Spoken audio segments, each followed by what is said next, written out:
మనలో చాలామంది నేను చాలా కష్టపడి పని చేస్తున్నాను అంటారు. కానీ ఒక ప్రశ్న అడగండి, పని చేస్తున్నావా లేక బిజీగా ఉన్నావా? ఈ రెండింటి మధ్య తేడా తెలుసుకున్న రోజే నీ జీవితం మారుతుంది. ఒక చీమను గమనించండి, అది రోజంతా కదులుతూనే ఉంటుంది, కానీ ఒక ఈగ కూడా రోజంతా ఎగురుతూనే ఉంటుంది. ఇద్దరూ బిజీగానే ఉంటారు, కానీ వర్షాకాలం వచ్చినప్పుడు చీమ బ్రతుకుతుంది, ఈగ ఇబ్బంది పడుతుంది. ఎందుకంటే చీమ పని చేసింది, ఈగ కేవలం బిజీగా ఉంది. మన జీవితంలో కూడా ఇదే జరుగుతుంది. రోజంతా ఫోన్ పట్టుకొని మీటింగ్లు, చాటింగ్లు, చిన్న చిన్న పనులు చేస్తూ ఈరోజు చాలా పని చేశాను అనిపించవచ్చు. కానీ రోజు చివరిలో ఒకసారి అడగండి, ఈరోజు నేను చేసిన పనిలో ఏది నా రేపటిని మార్చబోతుంది అని.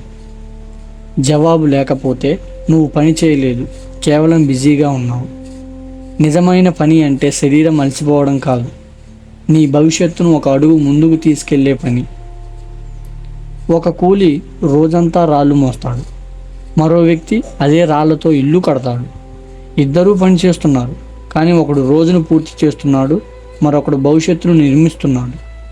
అందుకే పని విలువ దాని వెనుక ఉన్న ఉద్దేశం మీద ఆధారపడి ఉంటుంది. చాలామంది కష్టపడతారు, కానీ అందరూ ఎదగరు. ఎందుకంటే వారు కష్టపడి పని చేస్తారు, కానీ సరైన పనిపై కాదు. ఒక గొడ్డలితో 10 గంటలు చెట్టును కొట్టడం కంటే అదే గొడ్డలికి 30 నిమిషాలు పదును పెట్టడం ఎక్కువ తెలివి. పని అంటే ఎక్కువ గంటలు కాదు, సరైన దిశలో పెట్టిన శ్రమ. కాబట్టి ఈరోజు నుంచి ఒక ప్రశ్న మాత్రమే అడుగు, నేను బిజీగా ఉన్నానా లేక నిజంగా నా జీవితాన్ని మార్చే పని చేస్తున్నానా? ఎందుకంటే బిజీగా ఉండడం నిన్ను అలసిస్తుంది, సరైన పని నిన్ను మార్చేస్తుంది.